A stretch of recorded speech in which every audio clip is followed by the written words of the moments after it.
نحمده ونصلي على رسوله الكريم اما بعد۔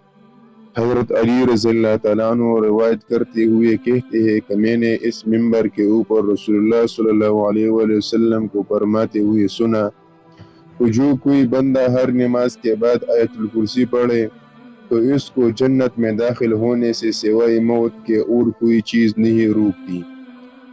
محترم حاضرین، مطلب یہ ہے کہ آیت الکرسی پڑھنے والا موت کے بعد سیدھا جنت میں جائیں گے، یعنی وقت مقررہ پر صرف موت آنے کی دیر ہے۔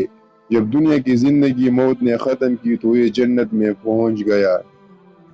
آیت الکرسی قرآن مجید کے ایک آیات ہے جو تیسری سپارے کی دوسری رکوع میں ہے۔ جن کو زبان یاد نہیں آتی وہ اسے یاد کر لے، نمازوں کے بعد دوسرے اذکار کے ساتھ اسے بھی پڑھا کرے۔ آیت الکرسی کے حدیث میں بہت بڑی فضیلت آئی ہے۔ پیغمبر علیہ السلام نے اور بھی اس کی فضیلت فرمایا ہے، یعنی جو کوئی بندہ آیت الکرسی سوتے وقت پڑھے تو اللہ تعالیٰ اس کے گھر کو اور اس کے ہمسائے کے گھر اور اس کے ہمسائے کے ارد گرد کے گھروں کو آفتوں اور بلاؤں سے امن و امان دیتا ہے۔